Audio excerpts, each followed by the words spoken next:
Napag-usapan natin ang patungkol sa pag-activate nitong si Shell Sensei ng kanilang emergency response mode kung saan nagawa nila makita ang nangyayari sa may suspended world. Pero bago natin simulan itong video na ito ay i-roll muna natin ang intro. Hello everyone and welcome to my channel, ang inyong source ng Tagalog na Tensura Contents. Sa channel na ito ay pinag-uusapan natin ang mga nangyayari sa may Tensura universe. So without further ado, let's get into the video. Again, nag-give up na nga itong si Rimuru, pero nag-reply na naman itong si Shell Sensei sa kanya na masyado daw maaga para sumuko na sila. Pinakalma uli nitong si Shell itong si Rimuru at the next moment may narinig siya na sound na nag-echo. Ito ay boses ng isang babae. Nakasense itong si Rimuru ng familiarity sa may boses na ito dahil itong babae na ito ay walang iba kung hindi itong si Chloe. Sabi ni Chloe nandito daw siya para tumulong. Habang helpless itong si Rimuru laban kay Michael kasi tatamaan na nga siya ng sword nito mabilis na kumilos itong si Chloe para sanggain ang ibinato nitong si Michael na atake. Kung itong si Rimuru hindi makagalaw sa may suspended world hindi ganun ang case kay Chloe. Itong si Chloe ay capable na gamitin ang kanyang full speed kahit na nasa may suspended world pa. Ganito kalakas ang strongest hero of all time. Ang gamit nitong si Chloe na sandata ang kanyang Moonlight Goddess Sword na tinatawag rin na Moon Mistress. Siya ay nababalot in a Divine Spirit Armor. Ang lahat ng mga equipments niya dito umabot na ng mythical grade level. Dumating nga itong si Chloe dito at nagsalita pa siya kay Rimuru, pero dahil hindi nga kaya ni Rimuru naggumalaw sa may suspended world hindi siya nakapag-reply dito. Pero sabi ni Shell Sensei hindi daw yung totoo dahil mukhang ang information particles daw unaffected by time or space at kaya daw ma-transmit itong information particles na ito at any point in time. Kaya pwede pa rin daw sila makipag-communicate gamit lang ang thoughts even in the suspended world. Napansin lang dito nitong si Rimuru na instant daw ang conversation nila nitong si Shell Sensei, pero yung sinabi daw nitong si Chloe sa kanya parang merong konting delay, konting time difference. Isa ito sa mga kailangan pa daw nilang pag-aralan kasi kung unaffected daw ang information particles maging sa time and space hindi daw ba dapat ay instantaneous ang kanilang communication. Pero sinagot na rin agad ito nitong si Shell Sensei. Sabi niya kaya daw ganon ay dahil daw part daw siya mismo nitong si Lord Rimuru, pero kung ang kakausapin daw nito galing sa may labas meron daw talagang time delay doon dahil kailangan mag-travel ng information particles sa kanilang mga surroundings. Medyo magulo daw itong concept na ito at hindi ito masyadong maintindihan nitong si Rimuru kaya hindi na ito masyadong in-explain nitong si Shell Sensei dito. Basically, ito ang way nila para makipag-communicate kay Chloe kaya si Shell na lang ang pinag-handle dito nitong si Rimuru. Na-relieve na lang siya nung narinig niya kay Shell na pwede daw nila itong kausapin dahil nakapag-establish na daw sila dito ng connection.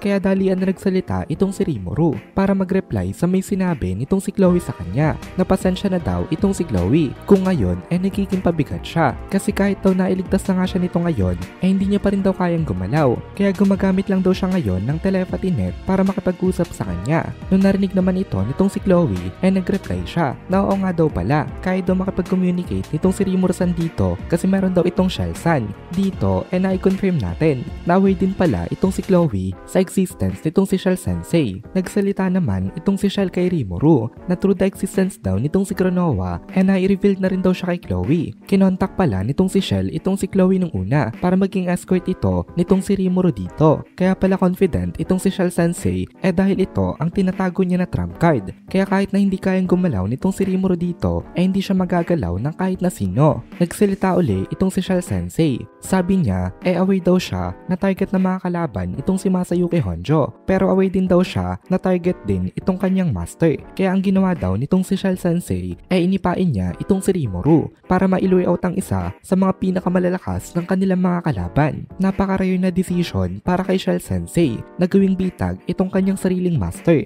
dahil itong si Shell Sensei palaging on the safe side. Basically parang double check ang nangyari. Ang akala kasi nitong si Michael na-trap niya ang king ng kanilang mga kalaban pero in reality siya ang na-trap nitong si Shell Sensei dito. Ginamit ni Michael itong si Leon para i-trap itong si Rimuru at ginamit naman ni Shell itong si Rimuru para ma-trap naman itong si Michael. Alam ni Shell Sensei na hindi sasama itong si Feldway sa pag-eliminate kay Rimuru dahil kailangan rin nila ng capable na tumapat naman kay Velgrind. Kaya itong si Feldway sigurado na pupunta sa Maingrasya kung saan naandun nga itong si Masayuki. Kaya ngayon itong si Michael ang malakas na free para tumapat kay Rimuru. Napakasimple lang niya kung ipapaliwanag pero parang chess nga itong laban naman nila dito, palaging 2 or 3 steps ahead ang kanilang calculations bago sila gumawa ng kanilang mga actions, at ang slightest deviation sa kanilang mga ginawang plano ay maaaring mag-cause ng catastrophic failure. So nag-work nga itong plano nitong si Shell Sensei, kasi kung hindi daw pumunta itong si Rimuru dito, baka ibang approach daw ang ginamit nitong si Michael, at baka pumunta ito sa may Ingrasya para mas madali nilang ma-eliminate itong si Masayuki. Kung ganun ang nangyari, baka mas nahirapan daw itong sila Rimuru na talunin na magkasabay ito, dahil dun nga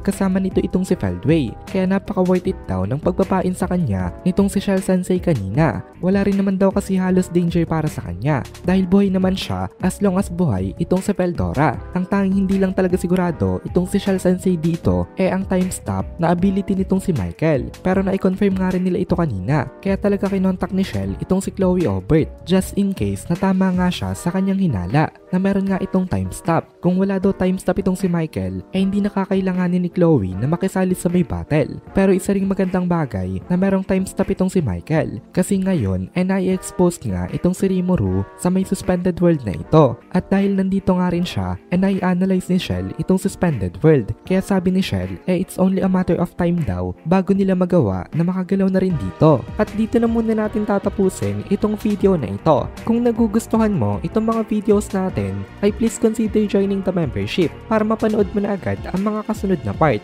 dahil palaging advance ang ating mga members. Also, ay please consider leaving a like at mag-comment ka na din para ma-boost naman tayo ng algorithm.